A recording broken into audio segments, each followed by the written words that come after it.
আসসালামু আলাইকুম। প্রাথমিক বিদ্যালয়ের উপবৃত্তি আপডেট তথ্য। ইতিমধ্যে আমরা পিইএসপি এমআইএস সফটওয়্যার পোর্টালে আমরা মাঠ পর্যায়ে একটা নির্দেশনা পেয়েছি, অর্থাৎ আমাদের চাহিদা সংক্রান্ত জরুরি নোটিশ।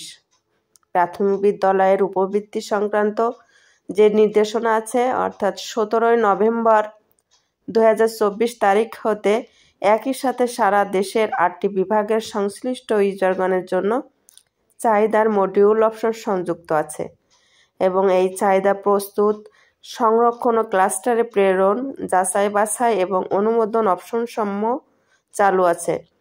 এই অপশন মডিউলের যে সংযুক্ত আছে এই 25 নভেম্বর 2024 তারিখ পর্যন্ত উন্মুক্ত থাকবে এবং 25 নভেম্বর 2024 তারিখের রোজ সোমবারের মধ্যে আবশ্যিকভাবে চাহিদা সংক্রান্ত যাবতীয় কার্যক্রম সম্পন্ন করার জন্য বিশেষভাবে নির্দেশনা দেওয়া হয়েছে এবং এই নির্দেশনা অনুযায়ী সকাল 9টা থেকে রাত 10টা পর্যন্ত এই সফটওয়্যার উন্মুক্ত থাকবে এবং এই সফটওয়্যার হলো ছুটির দিন ব্যতীত সকল, অর্থাৎ রবিবার থেকে বৃহস্পতিবার পর্যন্ত সকাল 9টা থেকে রাত 10টা পর্যন্ত এই সফটওয়্যার উন্মুক্ত থাকবে।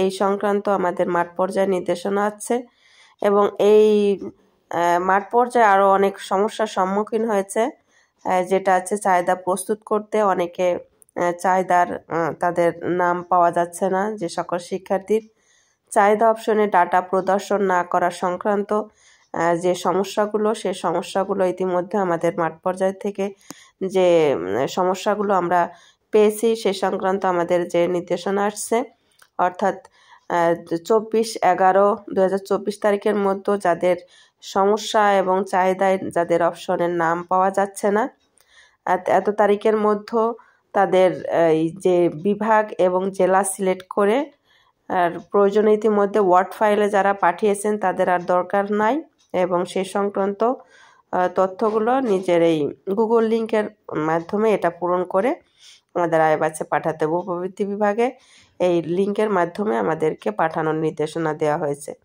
সেই নির্দেশনা অনুযায়ী শুধু বিভাগ এবং জেলার যে নির্দেশনা আছে সেটা অনুযায়ী সমস্যার ধারণ যে 2টা অপশন এখানে আছে সেই 2টা অপশন নির্দেশনা দেওয়া হয়েছে।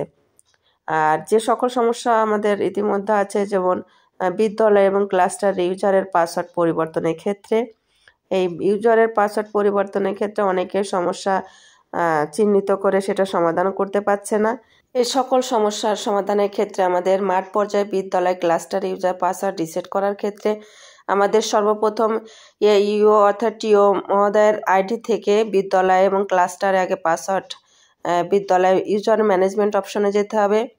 সেখানে যে ইউজারের তালিকার ধরন অনুযায়ী সেখানে সিলেক্ট করতে হবে ইউজারের নেম অর্থাৎ বিদ্যালয়ের নাম এবং মোবাইল নম্বর এবং ক্লাস্টারের কোড ইংরেজিতে টাইপ করে খুঁজুন বাটনে ক্লিক করলে আমাদের সেই সকল বিদ্যালয় আমরা দেখতে পাবো এবং বিদ্যালয় দেখে নিশ্চিত হয়ে ওই সংশ্লিষ্ট বিদ্যালয় সঠিক হলে পাসওয়ার্ড রিসেট করে দিতে হবে এবং পাসওয়ার্ড রিসেট করার ক্ষেত্রে যে প্রক্রিয়াটি হবে, বিদ্যালয়ের নামের পাশে ডান পাশে যে লক একটা তালা বাটনে ক্লিক করলে সেই আনলক হবে এবং নতুন পাসওয়ার্ড রিসেট করে সেক্ষেত্রে আমরা পাসওয়ার্ড রিসেট করে দিতে পারবো। এটিও টিও মহোদয়ের দৃষ্টি আকর্ষণ করছি। এক্ষেত্রে পাসওয়ার্ড রিসেট করার জন্য যে সকল নির্দেশনা আছে, আমাদের পাসওয়ার্ড কমপক্ষে 8টি এবং সর্বোচ্চ 15টি অক্ষর বিশিষ্ট হতে হবে।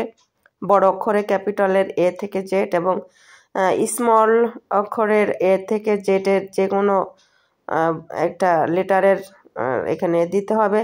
সংখ্যা অথবা অঙ্ক অর্থাৎ 0 থেকে 9 আর বিশেষ অক্ষর যেমন star, hash, dash, percentage, S, এই সকল পাসওয়ার্ড ইউজারের মাধ্যমে আইডি বা নাম বা ফোন নম্বর দেওয়া যাবে না। এই সকল সংক্রান্ত মাধ্যমে পাসওয়ার্ড রিসেট করতে হবে। ধন্যবাদ সকলকে।